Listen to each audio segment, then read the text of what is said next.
And we will then go through specific devices where we'll actually set up device filters on the fly within the session as a group. And then feel free, guys, to post your questions in the session or just hold on to them to the end and we can make sure we cover them. But hopefully the content is pretty straightforward to follow along. So we'll get straight into it. First and foremost, the internet is full of things that a child is just not ready to cope with. And you know what these things are. And we as adults are often challenged by these things, but we're able to discern a lot better than our children, who are quite surprised by what actually transpires in front of them. So this is why we're here tonight. So we'll move along really quickly. As a parent, we have two things that we can do. One is manage risks associated with our child's exposure. And the second thing that we as a parent have to do is actually protect our children with appropriate controls. So 3 things that we've got to look out for and make sure we're doing is, one is constant communication with our child and making sure that we have these conversations in a safe environment so that the child knows what the expectations are, knows what to look out for, and has a safe place to come and talk. Because the moment we make it a difficult place for them to have this conversation, we cut off that supply line of feedback with our children. So let's just make sure that it is a safe environment, these conversations can be had, and then we can be a coach for our children. The second most important thing that we need to do is actually minimize the opportunity. Less time, less exposure. It's pretty straightforward, this one. The last one is why we're here tonight, is because we can actually apply adequate controls to the environment, and hopefully some of these controls can actually reduce the risks that our children are facing. And we're going to be talking about content filters. We're going to be talking about content filters that are device specific. And then we're also going to talk about content filters that can be applied at your internet router level, so that every connected device that is connected to a single router can get the same level of protection, albeit that will be the last thing we cover. And we're going to cover it in a little bit less detail than the others, because it is quite technical and quite risky for someone to actually pull off without ruining their internet. So we're going to talk about where to go to get the right information. And the reality is that control is one that is very different per household. But I'll show you guys where to get the right information for you, so that you can actually make sure that if you're going to have a crack at that last one, you can have a crack with appropriate guidance. And Andrew, can I ask a question about that? Yep. In putting those controls on your router, that means anybody that's on your Wi-Fi, that's what it impacts. Is that correct? Correct, Madeline. And okay, there's a reason why that will be the last one that we talk about, is because it's not as straightforward as the others. The others are the low-hanging fruit that we should just go ahead and do, all of us. And it's relatively low risk. And the benefit of doing controls or putting in controls at a device level is that when the device is outside the home, the controls are still in place. Whereas when you actually apply them to your router at home, if that device leaves the household, it's no longer bound by those controls. Andrew, if this is recorded, can you mute me? Because my kids are going to be really loud. Yeah, absolutely. I can mute everyone. And if I have a question, put my hand up, okay? No problems. And you can unmute yourself as you want to ask a question. All right, thanks. Okay. No problems. So when we spoke about the non-technical controls that we can all apply, this is a set of rules that I've kind of collected over the years, and you can kind of add to it, remove from it things that are not appropriate for your household. But the reality is there should be some suspicious patterns that happen at home, which can give you a bit of concern that your child may be exposed to content they shouldn't be seeing. If you start seeing pop-ups on your computer and you're browsing, it means that the child may or may not have been exposed to some sort of, quarantined website of some sort. If the child is staring at their desktop when you walk into the room, well, they weren't staring at their desktop before you walked into the room, right? There's something on the screen that has disappeared off the screen and they don't want you to see it. If you ask them questions in a gentle way, they'll feel guilty-minded and they'll start getting defensive. You need to also be looking at your child's browsing history or lack of browsing history. Their browsing history will show you where they've been, Or if there's no browsing history, they're going to show you that they've deleted their browsing history, which is also a problem. So please look out for these things and keep the conversation flowing. Now, there are lots of technical things that we can do, and here's a list, and you can Google this list to understand a bit more about what you can do. But the ones that are highlighted in bold at the moment are the ones that we're going to talk about right now. So installing a specialized internet filter will be the last conversation we have. We're going to set up some family features for both PC and Mac. And we're also going to enable device restrictions on iPhones and iPads tonight. So without further ado, we'll get straight into it. So whoever has an iPhone or an iPad, get those ready. And we're actually not going to start with that. We're going to start with the Mac because that's the computer I'm presenting on at the moment. And it's a lot easier for me to start with that.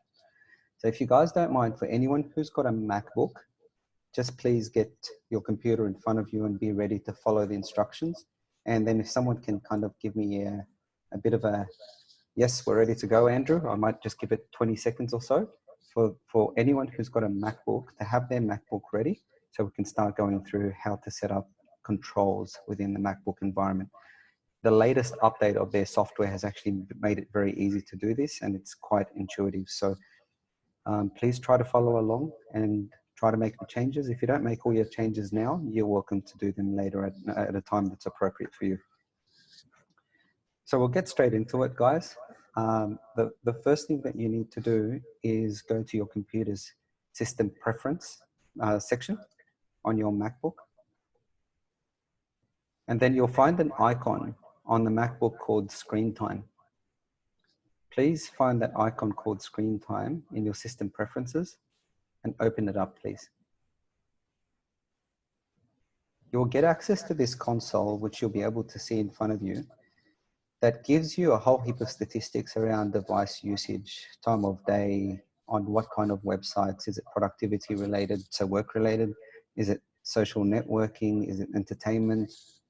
And then you'll be able to go through and see all the different apps that are being used on this device and be able to see specific information about that. So that's a nice little dashboard here that shows you how this particular device is being used by the specific user. You'll also be able to see what kind of notifications are being received. I don't think there's much in there for you guys. What kind of connections have been made throughout the day between the person using this device and other people on the network.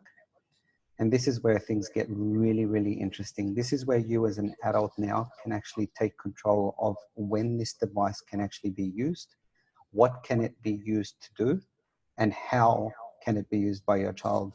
So the first link that I want you guys to click on, please, is the Downtime link. And the Downtime link for me is a place where you can first of all start to control the time of day and days of week that this device is actually accessible for the child to be able to use. So by default, it will pre-select an everyday schedule. And for example, you can stop the child from using the computer from 10 p.m. till 7 a.m. every night if you want to make sure they get to bed on time. You can change that. You can change that to be earlier, or you can change that to be later, as deemed appropriate by you. But we in our household, for example, we have rules on no devices during the week. So what's more appropriate for us is to go and customize by day of the week. So we can actually set a schedule where Monday to Friday are actually not allowed. And then we give them a limitation on when they can actually use the device on weekends. So say, for example, Saturday from midday to about 2 p.m. seems appropriate, or Sunday, sorry. Maybe make it 1:30 or 2 o'clock to give us time to get home from church. And then Saturday might actually be a little bit earlier after the kids finish sport for the day. That's a really nice little control here, and it basically limits the device's availability to the user to that specific time period. Now, if they actually use the device during the week for schoolwork, awesome. When do they need it? After school from about, say, 4 o'clock till about 6 p.m. And I can go and do that for every day of the week. And automatically, I've actually reduced a significant amount of exposure for the child by making sure that the hours of the day that they can be used are hours of the day where everyone else is around and awake, and also making sure you couple this with making sure the devices are only applicable or accessible in public spaces, not in their private bedrooms. So that's the first control on a MacBook, called Downtime. It gets really cool from here on in. Next one is app limits. So app limits really allows you to control what apps can be used during what time of the day and what apps can actually be blocked altogether. So for example, you can go and add an app. So you can choose any app you want by category, say for example, a game. And I can then go and say, well, I don't want my son playing chess too often because he plays too much. And then I can actually say here that, all right, I want to let him play chess for half an hour a day. Go just type in 30 minutes. It's not letting me, so I have to use the clicker. Or I can actually go and say, I want to set up a custom timeline of when he's allowed to play chess, and I can go and appropriately set that up.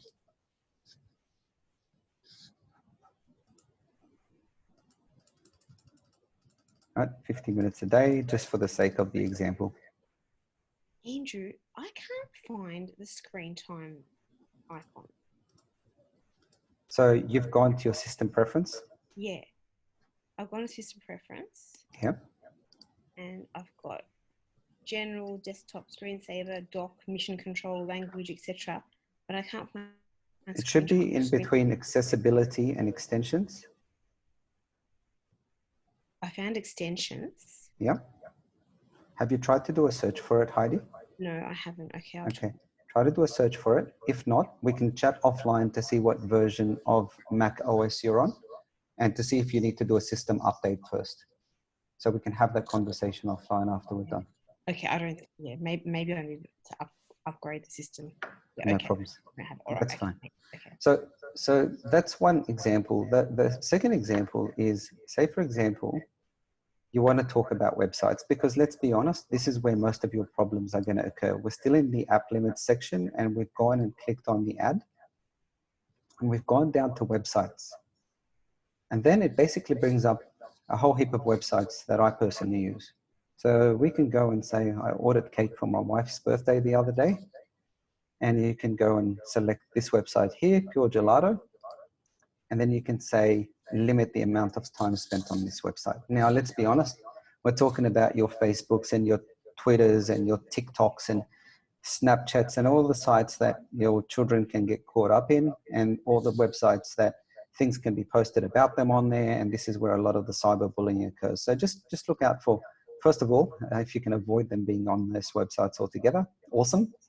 If you can't, then try to limit it as much as possible. And again, you can set the actual control to be based on every day or a custom setting by day of the week, similar to what we saw in Downtime.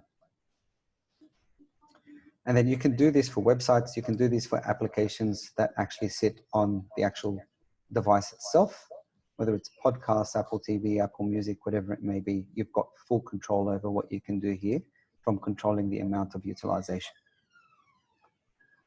Then you've got the next section, which is always allowed. Now, this is where you go and kind of make allowances for things like your Microsoft PowerPoint, Microsoft Word, anything they need for their education, and things that typically don't have a connectivity with the outside world. I'm pretty comfortable with my child, you know, being on the Bible app or being on the on the PowerPoint app, or doing something that you know can be only limited to productivity. So you can definitely control this from this tab here. And basically what this will say is that these apps can actually break the rules of any downtime limitations. The next one is the one that you can probably spend lots and lots of time customizing. And my suggestion here as a parent, look out for the next control, which is the content and privacy controls, and spend lots of time actually playing around with the settings within. First and foremost, go and turn it on. And once you turn it on, by type of content, you have lots of options here around what you want to do around controlling what the child has access to. So the first thing that you'll be able to see is web content. At the moment, because I am using my work PC, I've got unrestricted access. I can go and say limit adult websites. It will limit sites such as pornography, guns, alcohol, drugs, crime, those kind of high level things. Or if you want to go a step further, and my recommendation actually is that you do go a step further, go and allow specific websites only, because then you can truly control what kind of access your child has to the actual web. Because even with limited adult websites, your child can spend lots and lots of time on things like Facebook, TikTok, and all these time wasters, and they still expose your child to connecting with third parties or people that you don't know, as well as potential harmful content that, whilst may not be in the category of pornography, etc., might still be harmful for their mindset. You know, if they're exposed to cyberbullying or being outed by their colleagues at school or whatever it may be, they're too young to be able to handle that. So my suggestion here is, if the computer is largely there to be used as a device that supports their education, please do limit them to only the websites they need. So click on the Allowed Websites Only tab and then click on Customize. And this is where it gives you a whole heap of default sites that you can go and remove if you don't use. Or you can go and actually add specific sites that you want your children to be able to use. For example, my kids use Maths Online. So I'll go and add Maths Online. You can't type when people are staring at you. And then I'll add it to the safe list. And all of a sudden it appears here and it becomes the site that my child now has access to. Whereas anything else that sits outside of that, my child cannot be able to access. Reading exists there too, Australian Museum. You know, just discern between the content that you think adds value to your child and the content that can be harmful for your child. And you can truly control that through this domain here. Within, again, content and privacy, content. It's Ray. I've got a quick question for you on that. Do you want me to hold back till you finish? No, hit me, mate. So websites like, for example, YouTube, whereby you look up how to make pancakes or how to do something, as opposed, obviously you can get also attacked through that. What would you do with something like that?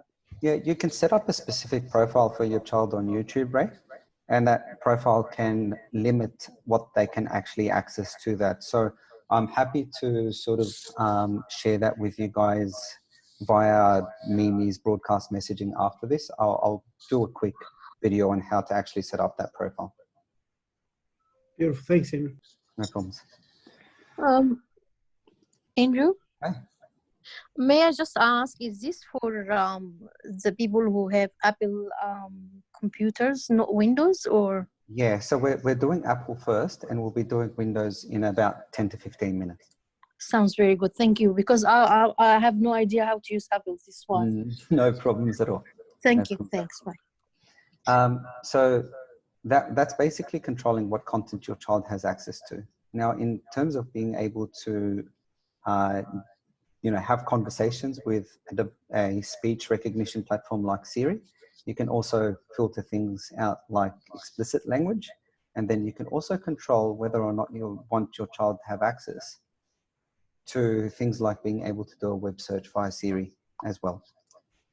Music profiles is the next interesting one, which is if this is a shared device, you might be listening to music and have your own channels and follow specific artists, etc. You may or may not want to allow your child to have access to that same profile. So if you disallow this, your child won't be able to see what you're listening to as an adult, or if you allow it, then the child can have access to that. The next two filters are around multiplayer games. Now, multiplayer games, whether you want your child playing with people they don't know, and then the second one is being able to add them as friends in the game center, which means that then they can actually start having dialogue. Now, that would be one that you really want to make sure you're comfortable with. I personally would uncheck that box and not let them have the ability to add people in Game Center and be able to interact with if they're not known people to us. The next type of content is store-related content. So again, being on a MacBook at the moment, I can go and download movies. I can download TV shows. I can download apps. So I can now filter what kind of access my child has access to. The default setting is allow all on all of this. You can peg it back to PG or G, and it is up to you to discern between what's appropriate for your child, exactly the same way as you would with a TV show that your child wants to watch. TV shows are exactly the same. And then apps. Now, be careful here, because some of the apps, like your internet banking, if your child is 16, 17, 18 and has access to internet banking, well, they may not be allowed to use the internet banking platform if it's actually restricted to a very low age. You can also filter out their child's ability to actually see explicit books or listen to explicit music or podcasts or news. And then you can also limit your child's ability to be able to install apps, delete apps, or make in-app purchases as well. So I've unticked all of these, and you should untick these as well, because you don't want to allow your child access to any of these things. Now, the last one here is always check the box that says require the password, because what you want to do here is make sure that any changes here are actually enforcing that a password be asked for before the actual change in the setting can actually take place. As well as if the child is trying to download an app from the App Store, the App Store is also asking for a password, and they don't have an endless supply of being able to download an app that may have been downloaded previously, and the App Store just gives easier access to downloading things that have been previously downloaded. Now, with respect to the apps themselves, you can control which apps on the device are actually going to be used by the child or not. Now, this is a list of apps that are installed on my computer at the moment, and I can basically go and say, all right, well, for a child, do they need to be seeing the news? Should they be recording things on the screen that they can then share and give us a bit of grief later? If AirDrop is actually enabled, what if someone shares something harmful with them and they accept it? What kind of podcasts are they really listening to that are really important? Do they need access to the iTunes store? I'm sure they're not driving, so they don't need access to CarPlay. Payments are usually made by the parents. The children don't need access to Wallet. Do they need access to FaceTime? Is their school using FaceTime, or are they using Google Classroom? Do they need access to Safari because they need to browse the internet? Probably. Do they need access to email, or are they using a web-based email platform? The more you can limit here, again, as we said earlier on in the presentation, it's about two things: risk management and appropriate controls. The more you reduce the exposure, the less of a chance you have of your child being exposed to something they shouldn't be seeing. And then finally, there are some other settings there that you may or may not want your child to have access to on a personal device. Passcode changes. Why would you let them make passcode changes? You wouldn't want to. You would just go and untick all the things here that are not relevant for your child. Because I'm on a work laptop here, I'm just going to bring the settings back to what they were as the norm. So that's basically a summary of what you can actually do with respect to content filters on a MacBook computer. So I hope that was kind of helpful. And if you guys just go back to the home page of the Screen Time app and click on options, the last and most important thing that you want to do is use a Screen Time passcode, because if you don't have that, your child can come and override the settings. So what you're going to do is you're going to allow the user to administer the computer. You're going to go ahead and set up a Screen Time password. You're going to confirm that password. That means that all the settings that I've just showed you, if anyone wants to change them, they need to know the password that you've just provided here. Otherwise, they won't be able to make any changes. And this password is not for your child. It's just for you as the parent. So to access that, go to options and then tick the little checkbox. Say allow the user to administer this computer, and then set up your password. That should be it, guys, for setting up Screen Time filters on your MacBook. We'll quickly turn our attention to iPads or iPhones really quickly, because they're very, very similar to what we've seen with very small variations. So if you guys don't mind, I will just need about 20 seconds to share the screen with a different platform so I can showcase that to you.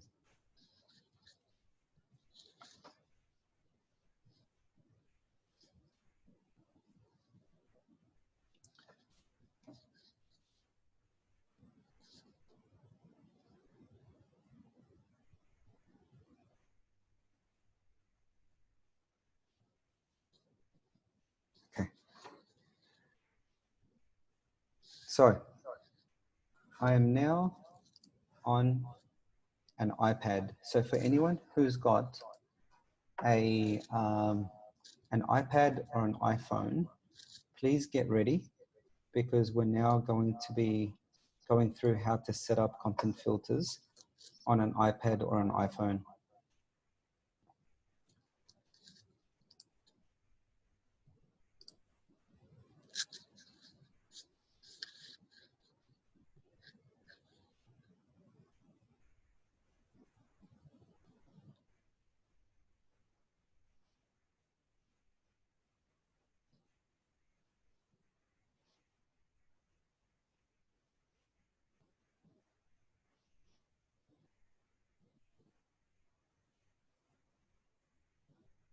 So can you guys actually see my screen still? No. No.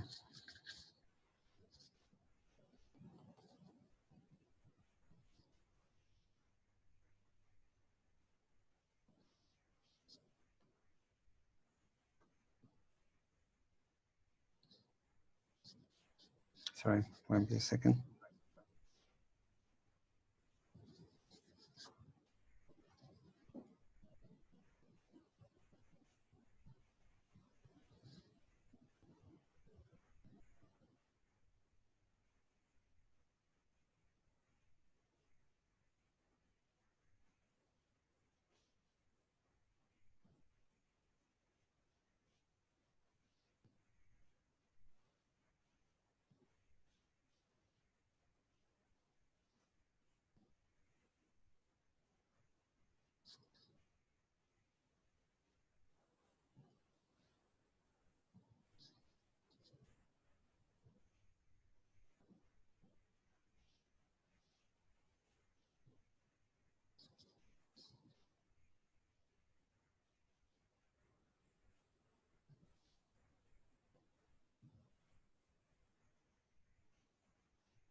Still can't see my screen, right? No. Okay. So apologies for that. We're having some technical difficulties on the iPad. So if you guys don't mind, I will actually talk you through it, and it should be pretty straightforward if you've been following what we've just done on the Mac. So what I ask you to do is go to your settings icon on your iPad or iPhone.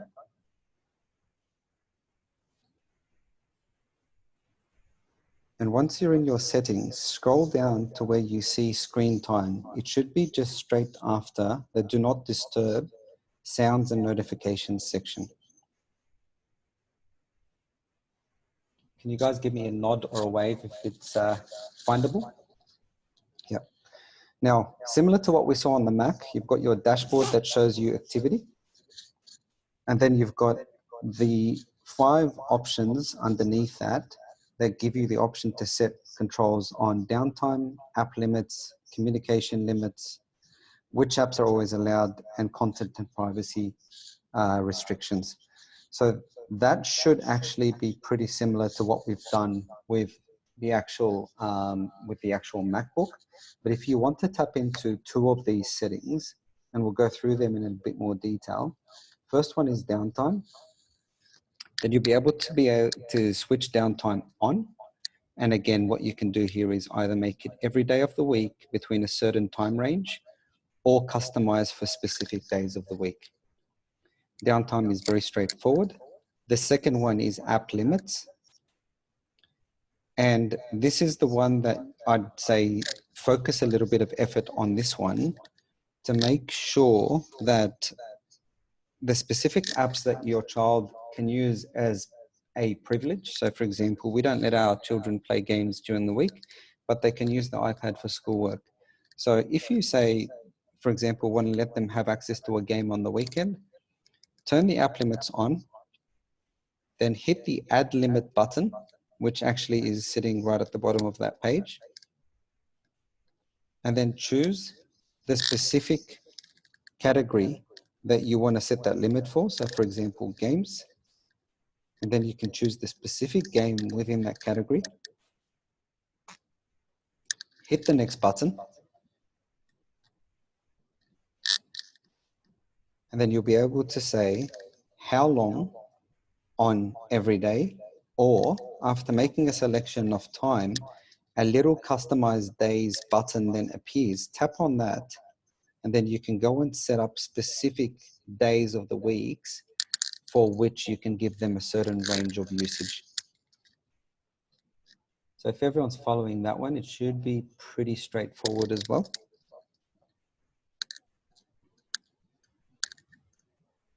If you go back to your screen time homepage, communication limits is actually pretty important. This is where we tap on communication limits and then go into allowed communication, which is the first option that appears in front of you. You can now limit who your child can actually interact with when using the internet. You can limit the interactions. It defaults to everyone, so they can interact with anyone, or they can be limited to contacts only, or contacts and groups with at least one contact in them. So that if you're confident in your child's contacts as being in a safe environment, and you're comfortable enough with your child being in the same environment, if there are other people in it, so long as there's at least one other person known, you can select that option also. My preference there is that contacts only, and then you can just make sure that the contacts your child has on the device are actually appropriate for them. Make sure there's no one on there that is largely unknown. And usually all you need is first name, last name, email address, or a mobile phone number of some sort, and that contact is enough to actually be set up on that device as someone that they can or can't interact with. The second option that you have in the communication limits section is called during downtime. And this is where you can actually allow an exception to that rule. So you can actually say that during downtime, everyone is bound by the same rules, but you can go and exclude some contacts from being able to, from being excluded from contacting your child during downtime. So for example, your child isn't supposed to be using the device except between 4 and 6 p.m., but they have the device with them on their way home from school. And it's an emergency and you want to make contact to them. What you need to do is you can allow communication for a specific contact outside of the downtime period. So any of the parents should be added to that whitelist under specific contacts in that section. So if you tap on specific contacts and then go down to add contacts in that section, you can go to your contacts list and go and select someone from that list, or add a new contact as an entry into that list manually. And then any email, SMS, FaceTime attempt, or a phone call made during that period will then be allowed because you've excluded those contacts from any of the downtime limitations being applied to.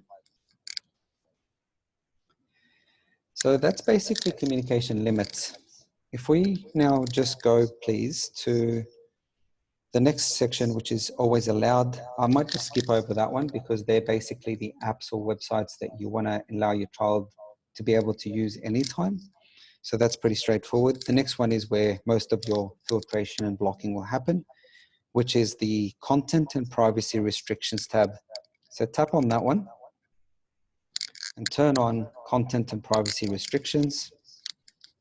And then basically go into your iTunes and store purchases. And then you can control those things like we saw on the MacBook.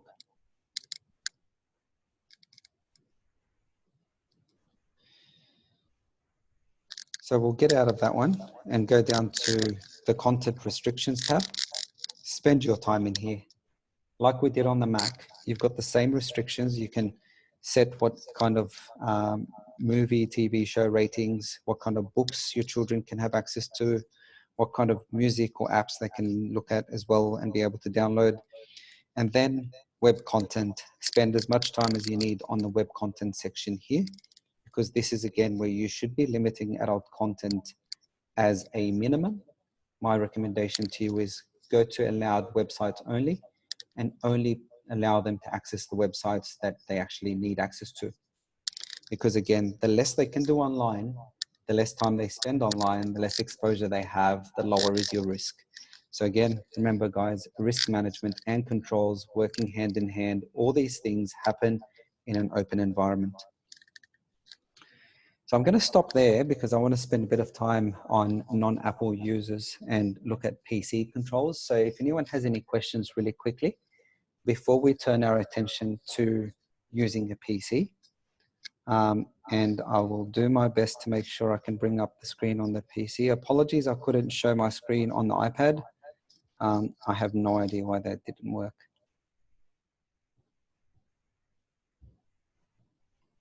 If anyone has any questions, please, yeah, time to ask now.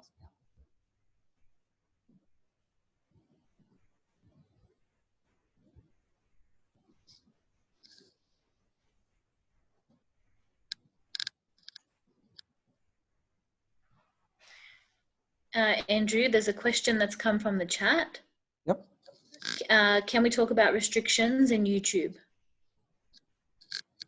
We can talk about restrictions in YouTube. So Ray asked that question a little bit earlier.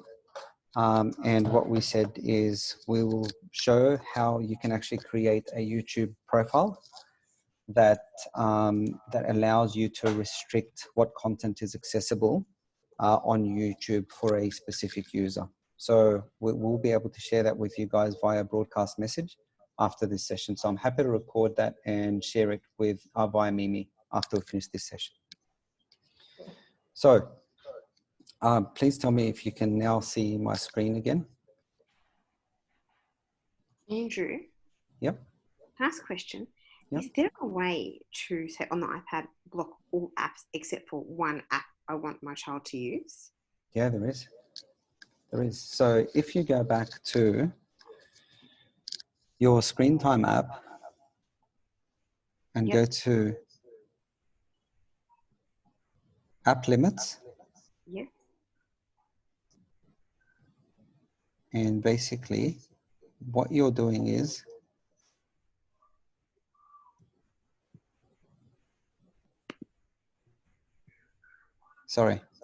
go to screen time, Yep. then go to content and privacy restrictions, and then go to allowed apps. And basically turn everything off in that section that you don't want your child to be able to access. Allowed apps? Yep. Oh, wow. Okay. Yep. And then in content restrictions as well, you can do the same with the web and what they can actually download from the App Store as well. Okay. So for those who have a PC, apologies in advance, but it's not as straightforward as it is on a computer, on a MacBook or an iPad. Sorry, there's a question that's just come from someone else. How can I restrict my son from accessing sites that might expose him to watch Liverpool being humiliated? Oh, someone was always going to throw that one in there. Nice one. Nice one. Well played. All right. So I have no solution to that, Sherry. I'm sorry. Okay. So whoever's got a PC, get your PC out and let's go for a bit of a drive, please. What I'll ask you to do is go to your settings tab on your PC. Please tell me, guys, if you can actually see my PC screen. Just a nod. Awesome. All right. This seems to be working. And then go into your search bar and search for family. And then just hit the enter button.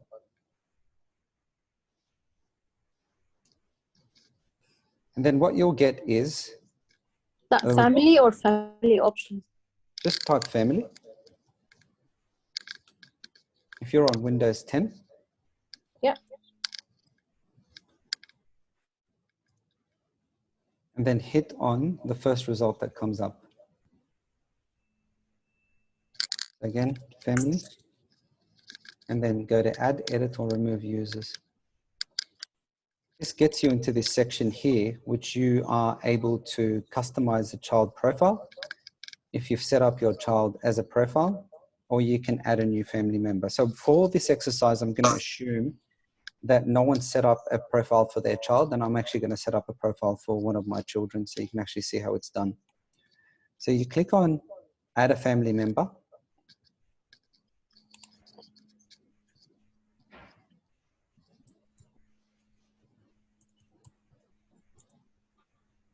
And then it's about how quick your internet is.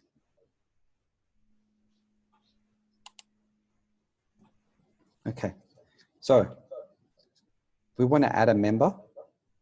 And if the child has an existing Windows-based email address, that's anything that ends in hotmail.com or outlook.com, enter it below. If the child doesn't have an email address, you're going to have to set them up with one so that they can actually access these family filters. So I'm going to go and set up one because my son Isaac doesn't have one. I'm going to go and type isaac.miller@outlook.com.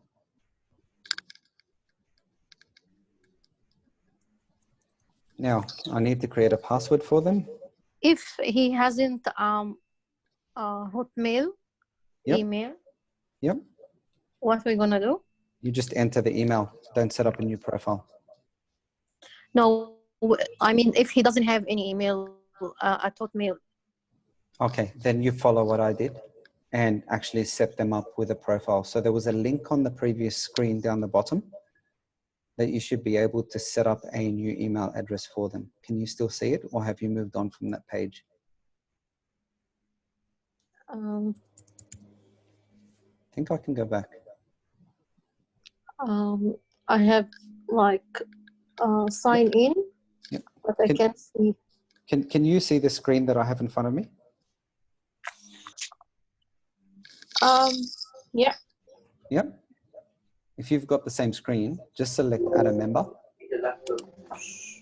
Yeah, add a member. Add a family member. Yep. Sorry, are you seeing the same screen that I'm looking at? No. Okay. So let's try to see where I lost you.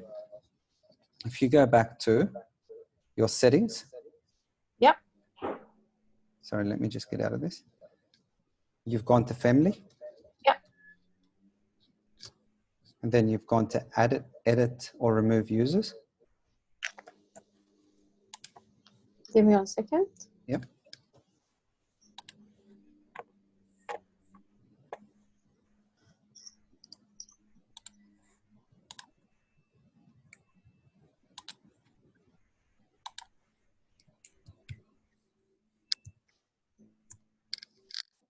I have add, edit, or remove user. Yeah. Yep. Tap on that.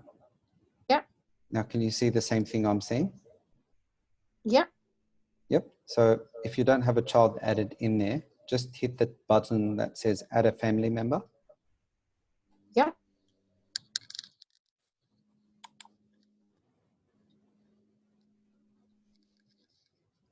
It's asking me about my PIN, so I will insert my PIN number. Yep. Then I have a screen saying enter password. Is that talking about my password? Yeah. Yeah, it's your Microsoft login. I'm already logged in on this machine, so it'll bypass that step.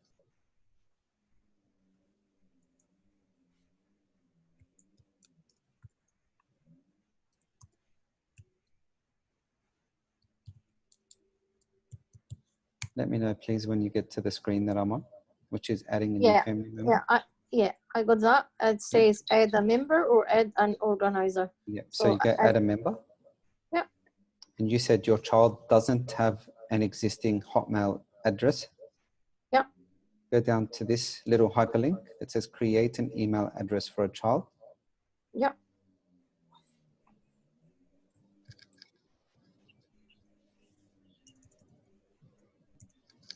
Then just type in their name, whatever the email address you'd like. Yeah, done. Yep, go next. And then type in a password for them. Yep.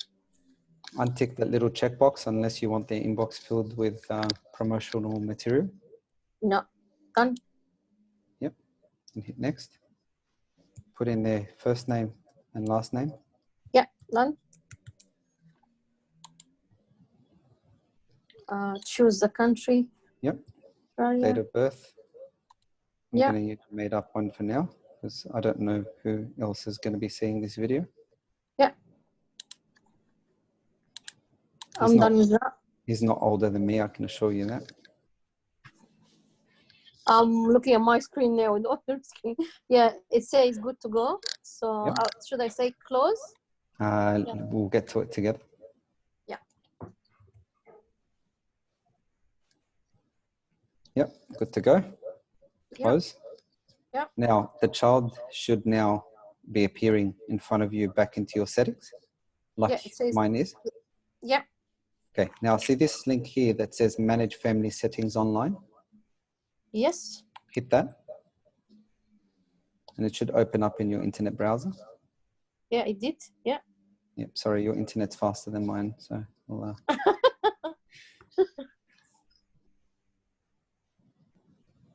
Okay.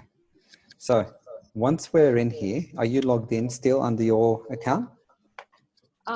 Well, no, because I use Google and it sent me to Outlook. It sent me to, Internet Explorer. So it's okay. Okay. I'll sign in. Okay, so you're currently not signed in? No. It Okay. says create a family group. Yeah. So should I Well- click that? No, no. So can you see what I'm seeing? Yes. Okay, scroll down.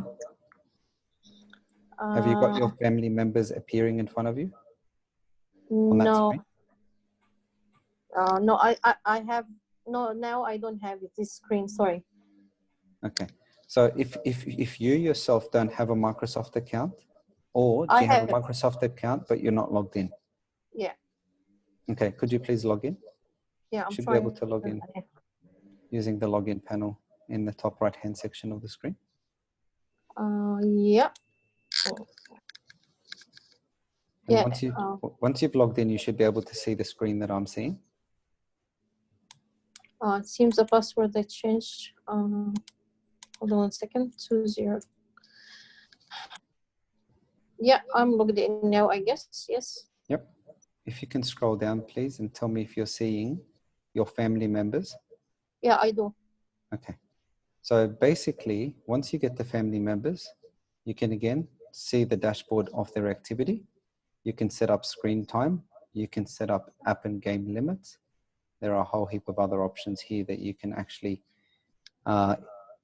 apply it to their device. I would spend most of my time on the content restrictions, and Where we'll is go that? straight to that. Hold So on. under more options. Yeah, 1 second. More option, yeah. Is that find on a map or content restriction? Which one you chose? Yeah, content restrictions. Yeah. Yeah. Okay. So what you can do is the first option that you have available to you is what app limits you want to apply. So depending on your child's age, you can go and set that limit. Then you can go and actually add anything that is always allowed or always blocked. So this is where you can go and say, no, this TikTok is a waste of time, and I want to make sure that my child is actually not accessing TikTok. How I do that? Should I copy the link of the website and paste it here? Yeah, we're going to get to that. Yep. Yep. So if you go to the next heading, which is web browsing, you're going to turn on block inappropriate websites. Turn on. Block inappropriate websites. Yeah. And then again, you get the option to always allow or always block. So you also have this ability here, similar to what we saw on the MacBook, which is only to allow certain websites. So if you want your child to only be seeing the websites that they need for school, you can go and check this little box here. And then all of a sudden, you will then have to actually go and list out which sites you want them to have access to. So for example, mathsonline.com. I've just gone ahead and added that in, right? I can go and add another website and another website, right? Because I checked the box that says, my children will only be able to access via the internet browser only the sites that I have allowed. Or I can remove that and then untick that box and actually allow my son access to any site they want, as long as adult content is blocked and safe search is on. Now, adult content is blocked basically says any results that are deemed too mature for their age. You know, again, gambling, alcohol, drugs, crime, and pornography. These are the categories that are easy to spot for a search engine and also easy for a content blocker like this to be able to filter out. Again, this is not 100% foolproof, but it's pretty powerful. My recommendation is if you want to be very strict on your application of these filters, you go check this box down here and actually put in the exact websites that you want to allow your son access to. Now, God forbid your child has access to a site that, you know, is not helping them out, and you want to make sure that they can never access it, and you want to make sure that it's 100% bulletproof. Go and input the name of that site down here under the always block. So if it's TikTok, go and add tiktok.com, and no matter what happens, whether or not Microsoft deems it as a site that is adult content related or not, it doesn't matter, because you've said you don't want TikTok working on this device. TikTok will not work on this device. So please spend your time here playing around with the content restrictions. Go and spend your time in the app and game limits. You'll find that, again, you can set a whole heap of controls that will actually enable your child to be more protected. Spend some time on screen time, again, setting up limitations on when they can actually use the device. The good thing about Microsoft is that if they've also got a gaming device like an Xbox One and a Windows 10 PC, you can actually specify limitations across both sets of devices as well. And you can actually schedule them by a specific day of the week. And then by specific day of the week, you can say, well, they can't use it Sunday and Monday, for example, but they can use it on Tuesday, and on Tuesday they're allowed 1 hour, right? They're the kinds of the rules that you can actually set up here with respect to device limits as well. So it is quite powerful. It takes a little bit of maneuvering to set up a profile and get into it, but it's just as powerful as the Apple controls as well. Andrew, just a quick one. From where you got the device limit, is that under activity as well? So it wasn't under activity. So what I would say is, before you do anything else, go to activity and turn on activity reporting, because without turning on activity reporting, it makes it very complex for you to be able to do lots of other things. So device limits were sitting under screen time. Mm-hmm. Oh, okay, I see. Yep. And then the app and game limits is the next one as well. So what I was saying earlier, between screen time, app and game limits, and content restrictions, that's where you want to spend most of your time here.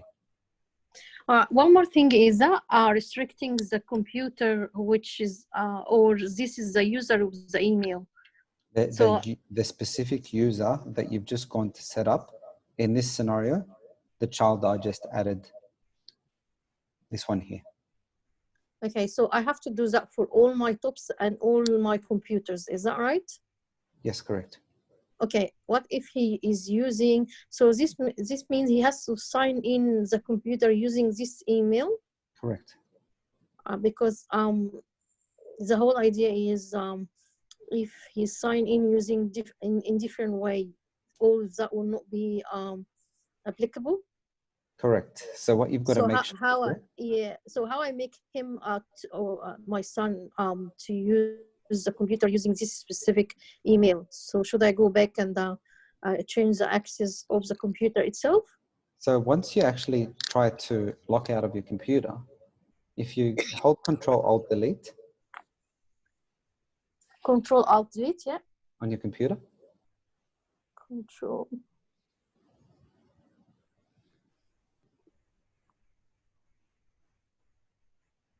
so Yep. Control Alt Delete, and then it should give you a few options on your screen. Select Switch User. Yeah.